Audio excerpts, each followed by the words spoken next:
All right, I thought I would make a video because I was chatting with Grok, and I argued it into a corner because I was pushing secularism a little bit and saying like, "Oh no, these other things can do just as good almost," and so on, but it's not as good, so it's lesser than. The secular is lesser than the religious. Now, this is going to be a little weird, but I've basically nuanced a little bit Grok into describing the level, like all the details of like what belief that God is omnipotent, omnipresent, which means everywhere, even if it's different from us in some way. Omnipotent means like omnipotent or all potent, which means like powerful. Uh, Good and perfect. So all powerful, everywhere, good and perfect. Even if we're not God ourselves, or even a piece of God necessarily. I don't know if we're a piece of God. I don't know if God's separate from us completely.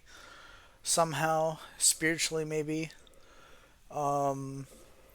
overlapping with us in some way that's unique to Him somehow. I don't know. I don't know. But the thing is, that's not what I'm really interested in for this video. This video is 15 reasons why belief in those four things, omnipotence, omnipresence, good and perfect God, actually works really well for people.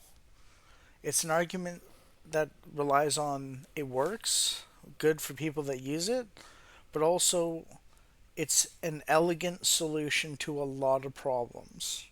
You take those four principles and you take omnipotent, good, and perfect basically. You take those four principles, three principles, you assume them, and then the rest follows and deals with the various problems that could potentially come up. And I'll list what it solves, and you'll be like, okay, that's a lot. But it will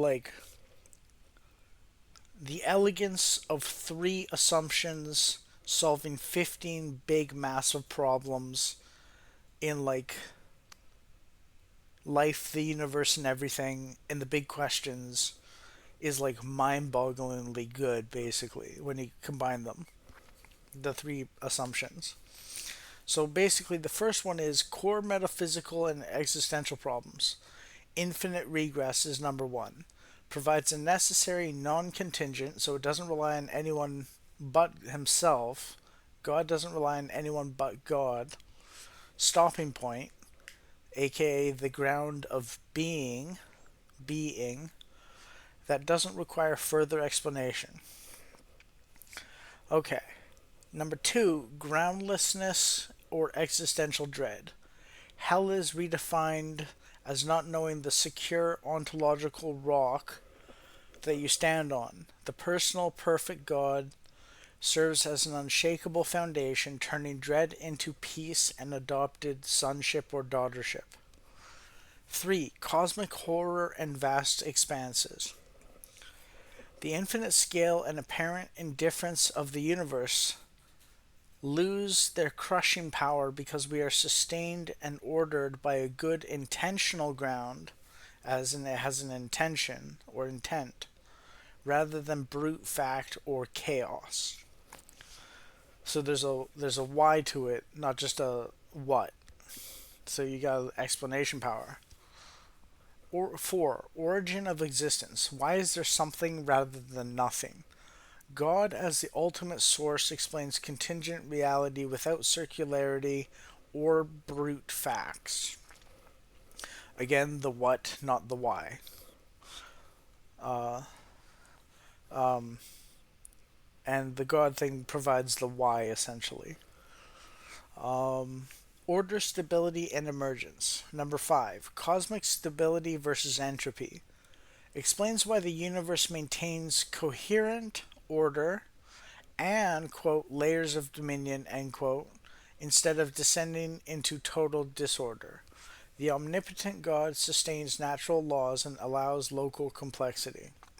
6. Origin of the personal, physical, and spiritual. The ground must contain these domains, at least as potential. An impersonal foundation couldn't adequately source personality, consciousness, or relationality, which means like person to person stuff. 7. Fine tuning and intelligibility of the universe. A rational, good creator accounts for why the universe is lawful, like physics, mathematical, as in it follows the rules, and conducive to life and discovery, as in we can live and we can find out more about the universe without it changing on us, like purple means blue one day and like red means purple the next day and so on. Moral and practical problems. 8. The problem of evil. Handled via privation theory, evil is, quote, that which is less than, end quote, the good. A defect or absence rather than a positive creation by God. So evil isn't like a thing that God creates, it's a lack of God, essentially, or lack of closeness to God. 10. Meaning and affirmation of goodness. Allows the statement, it exists because it does, and it is good, without nihilism or cope. Enables genuine purpose beyond local, self created meaning. Epistemological and human experience problems. 11. Limits of human understanding. Explains why pushing too hard leads to insanity or dead ends, Plato, Sartre, postmodernism, while providing a coherent stopping point beyond those limits. So it's not just that the limits exist, that there's something beyond it feeding into us, which is why the entropy thing doesn't work, because basically what happens is there's a concept where if you have a closed system and nothing gets in or out, like literally nothing, it just devolves into chaos no matter how much order there was before. But if there's infinity, then infinity can feed into us because infinity never ends. So that's why things can keep going, essentially. 12. Progressive revelation. Accounts for development from Old to New Testament and broader religious history as unfolding understanding rather than contradictory patching. 13. Widespread religious personal experiences. A personal ground naturally explains why humans across history report relational encounters with the divine at rates far exceeding pathological explanations. 14. Science's foundations. Christianity's worldview, i.e., a rational creator leading to rational creation, intellectually underpins the rise of modern science and its assumption of uniformity and intelligibility, which just means sameness and you can understand it. Overall coherence. 15. Unified theory. Delivers a neat, clean package with few axioms that ties metaphysics, morality, existence, and personal meaning together without leaving major gaps that force lesser stopping points. The framework essentially says push all the way through the terror when you're having existential dread and have the big questions of why and life, the universe, and everything, and so on. Similar to how the kid who reads, there's a book about this kind of process of the initiation into understanding God called The Monster at the End of This Book, and it's a Sesame Street book. And in it, it's written as Grover is telling you there's a monster at the end of the book, and you keep turning the pages because you're curious about what's going on, and he gets more and more desperate in the pages and tries to stop you from turning the pages, but he can't because he's a two-dimensional object and you're a three-dimensional object, like a person, three-dimensional person, and he's a two-dimensional object. And what happens is you get to the very end and it turns out that Grover is the monster at the end of the book, and it's all good.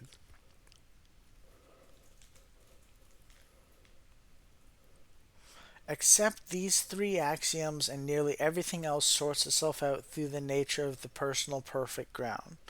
It trades unfalsifiability for explanatory depth and existential resolution. In other words, it solves too many problems too well. It's too perfect at solving big problems, major, massive problems, to give up on it just because science can't disprove it. Which sounds kind of weird to someone. Maybe they don't understand. If science can't disprove it, then why is it a bad thing? But unfalsifiability means you can't prove or disprove it necessarily. So you can't prove it, but you can't disprove it either. Which is why I'm saying it's an axiomatic position that God exists, is perfect, good, and omnipotent, or all powerful, and all knowing. It's axiomatic, which means it's an assumption underlying the basis of everything that follows from it. You have to assume it, basically, or like at some point you have to assume it to get the benefits of it. It's an assumption, and basically what happens is that's okay to do in a sense if you're curious.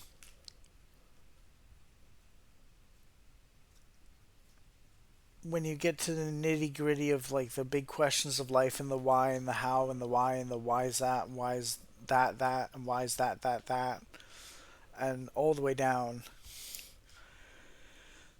you get to the point where you cannot go any further without just assuming something. You can't build anything without just assuming something's true.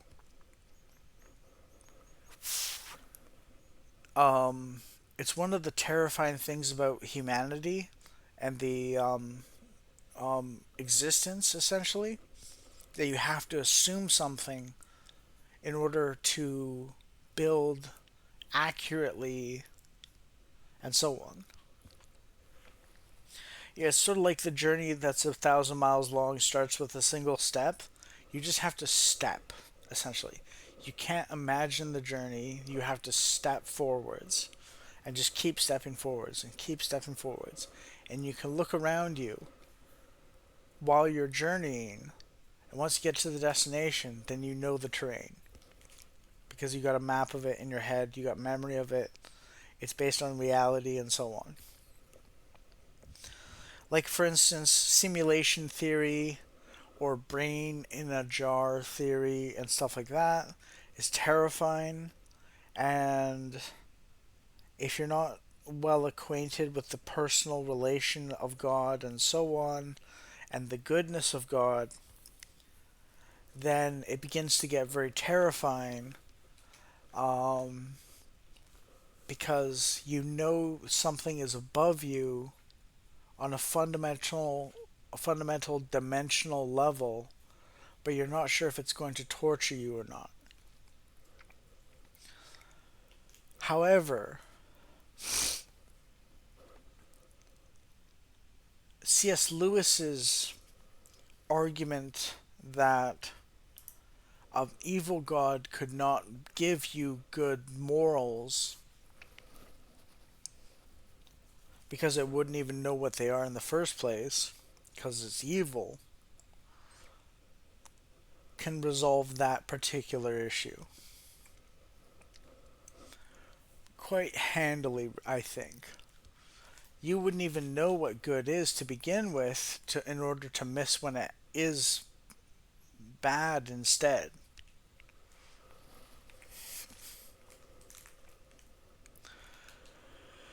Um so yeah. Yeah. Those are based on now this list is based on my conversation with Grok, which is based on my experiences with all these questions and stuff in my mind, um, for quite a long time, and this is what I've essentially landed on, basically. Um, it does have a moral impact on you for your ethics and values and morals and character. But the point isn't to become just a good person in some flat moralistic sense of I do good because I'm nice to people, but it's I do good because I'm competent and I'm kind. So I do the right thing in the right situation based on the circumstances and axiomatic or the rock of being or the foundation of being or the ground of being beliefs and values and principles. So there's a particular situation, but a certain guiding principle that isn't just autistic, like no one should ever eat mustard kind of Kantian logic, because the universe is full of specific situations. And what this leads to is that I can discern or judge, in a sense, um, what to do in different situations better than I could before in individual circumstances and make up my mind as per the actual specific situation better than I could before. And what this leads to is a very personal relations sort of approach to life as opposed to an autistic ideological pursuit of life. So the universal and the particular are both represented, but it's a higher version than just the without this stuff, this work done on it version of it, where it's like I want this, so I just want to do this, and no one should ever be mean to me or something. No one should ever be mean, and this makes me feel good. There's all sorts of questions of like how long will it make you feel good? Will it make other people feel bad? How much will it make people feel good or bad? You know, there's questions like that, and basically what happens is you do what I was just saying with God and stuff like that, and you'll naturally grow into the person who just automatically starts to take into account these things and basically you start to grow into someone who is able to do morality effectively and efficiently, so you can keep being better than you were before quite a bit. And there's a certain relaxing part of it too. So it's kind of like a higher version of the chill nice bro, because you actually have a spine in some situations, but you're not heartless, right? And the exact expression of it from someone who's left of center or right of center, between them in their considerations or disposition or psychology or personality or whatever, is going to be different. Um, Person to person, left to right, right to left, and so on. But with the Christian understanding of God and this all of this stuff, you're going to grow more into being a better version of yourself, not someone else who you're faking or um, something like that, where you're parasocial or something. But like you'll actually like learn from other people's thoughts and like examples and stuff and be your own person as opposed to a orbiter.